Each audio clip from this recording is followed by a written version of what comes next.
Marguerite Boulch, alias Fréhel, a été une énorme star de la chanson française du début du XXe siècle. L'interprète de la Java bleue, actrice inoubliable dans Pépé le Moco, reste aussi célèbre pour ses excès. Joey Starr, l'épouvantail des bonnes gens?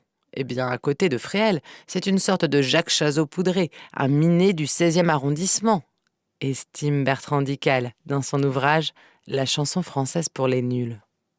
Comparaison n'est pas raison, mais force est de constater que la vie de Marguerite Boulch, devenue Fréhel sur scène, fut très rock'n'roll, et ce, bien avant l'invention du genre. C'est dans ce Paris populaire qu'elle n'a cessé de chanter qu'elle voit le jour, le 13 juillet 1891. Ses parents ont profité d'une permission du père, marin de la Royale, pour séjourner dans la capitale française. Ils ont 18 ans et n'ont pas désiré cet enfant arrivé trop tôt. Ils retournent rapidement dans leur Bretagne natale, à Primel-Trégastel, où le bébé est confié à la grand-mère. La mère repart pour Paris, le père à bord des bateaux.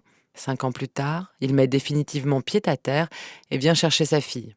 Il a trouvé un emploi d'aiguilleur des chemins de fer et emmène l'enfant à Paname. Mais Marguerite a toujours conservé un bon souvenir de son enfance trégorroise. Elle expliquait ainsi « Mon pays, c'est Primel-Trégastel ». Un petit port de pêche du Finistère, aux hivers doux et tristes, quand la tempête ne fait pas gémir et tirer sur leurs amarres les vieux langoustiers noirs. Dès ses 5 ans, la fillette montre qu'elle a du caractère et monte volontiers sur les tables pour chanter. À 14 ans, elle décroche un premier contrat de chanteuse dans une brasserie de la rue de Wagram. Elle se fait alors appeler la môme pervenche. La jeune Marguerite a aussi du chien et une voix puissante, envoûtante. Elle attire le regard des hommes, dont un certain Robert Hollard. Il l'épouse à 17 ans alors qu'elle vient de tomber enceinte. Le bébé meurt prématurément, le couple ne dure pas, mais c'est Robert qui lui aurait conseillé de prendre un nom de scène breton. Elle choisit Fréhel, ce cap de la côte nord de la Bretagne, constamment battu par les embruns et les tempêtes, comme une allégorie de sa vie. En attendant, elle rencontre le succès et se construit un répertoire plus ou moins dramatique. Réaliste, sombre parfois, mais avec une voix chaude et brisée, comme l'a décrite le jeune Maurice Chevalier. D'ailleurs, il devient son amant, leur liaison est passionnée, mais brève, car Fréhel, plutôt du genre volage, aime brûler la chandelle par les deux bouts, multipliant les amours comme les ivresses, nourrie à l'alcool, à l'absinthe et déjà à la cocaïne. Elle a même chanté les louanges de cette dernière. « Donnez-moi de la coco pour troubler mon cerveau » dans une chanson intitulée « La coco ». Un tube des années folles. Fréhel est la star française de la fin de la Belle Époque, lorsque l'Europe, jusque-là insouciante, se fracasse dans la Première Guerre mondiale. Fréhel n'est pas vraiment du genre à soutenir l'effort de guerre.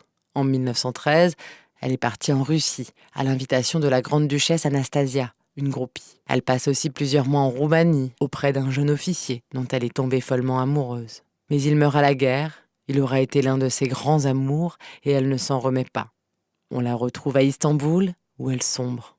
Sa consommation de drogue devient effrénée. Des amis parviennent à la persuader de rentrer en 1923. Elle n'a que 32 ans, mais elle a complètement changé physiquement. « Où sont tous mes amants, tous ceux qui m'aimaient tant? Jadis, quand j'étais belle, adieu les infidèles », chante-t-elle. Elle incarne aussi la Java bleue, autre énorme succès qui a fortement contribué à la légende de celle qui a interprété plus de 300 titres. Bouffie, empâtée, la Fréhel de l'entre-deux-guerres devient pourtant une vedette de cinéma. Elle tourne dans une vingtaine de films, dont l'inoubliable Pépé le Moco. Elle y donne la réplique à un Gabin visiblement ému. « Quand j'ai trop le cafard, je change d'époque », proclame-t-elle. Elle apparaît également dans La Maison du Maltais, un autre succès. Puis les rôles, comme les dates, se font de plus en plus rares. Passée la guerre, Fréhel tombe dans la misère. Elle décède en 1951, dans une chambre d'hôtel, à Pigalle. L'histoire dit qu'on l'aurait habillée en costume breton avant de la conduire au cimetière de Pantin.